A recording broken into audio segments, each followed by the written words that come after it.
This is my exhaust setup for now.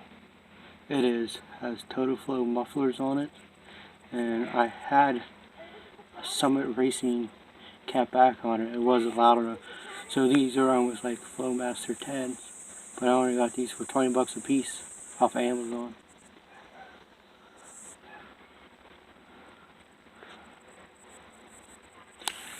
And the exhaust tips came off of Advanced Auto Parts.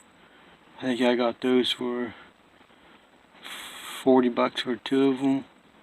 They're hooker headers, muffler tips.